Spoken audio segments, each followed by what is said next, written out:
Nā, kia hoki atu anō kia Jasmine Pearson I te whanganui ātara ki te ata wānanga I etahi atu take tōranga pū o te wā. Kia ora anō Jasmine.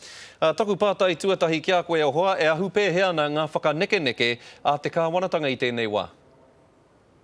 Ana, ko ki te tātou, kua toha ki te rauna tuatahi o ngā rare, me ki me te aha kei te noho pai ngā nama tautoko mō John Key I tēnei wā. Engari, kei te tatari noa John Key, kia mutu rāno ngā hui a te Pāti Māori, puta noa I ngā rohe, kia whakatau ia kōwai katu I roto I ngā minitetanga, kōwai hoki katu hei kāwanatanga. Ka pēhea rā te rōpu tōranga pū Māori ki tāu titiro. O tira ngā kōpaki minita a Pita Rawa ko Tariana, ka pēhea rā hoki au kōpaki minita rā? E mea te ana kei te haere tonu ngā kōrero I wainga I ngā māngai o te Pāti Māori me nā hinara I a tāu e kōrero nei. Hoi anō, he poto te wā, no reira kua hoki rātau ki a rātau kaitaunaki me te pātai menoho rānei ki te taho nā hinara.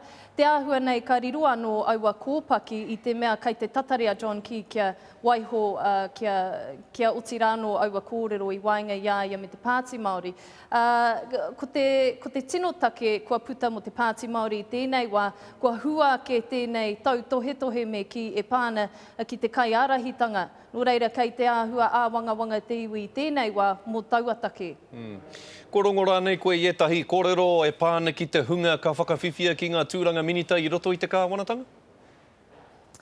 A tērā tētahi kōrero e rere haere ana I roto I ngā horo o te whare pāremata, me mātakitaki pia I te wahine Māori nei a he kia parata. Hei reira etahi kōrero e mea tiana, tērā pia ka riru I aia tētahi kōpaki, kei reira pia te mātauranga e tatari ana ko waikahua ka kite a tērā wiki. Ko ia kai a koe Jasmine, tēnā rawa atu koe moe nā whakamārama katoa.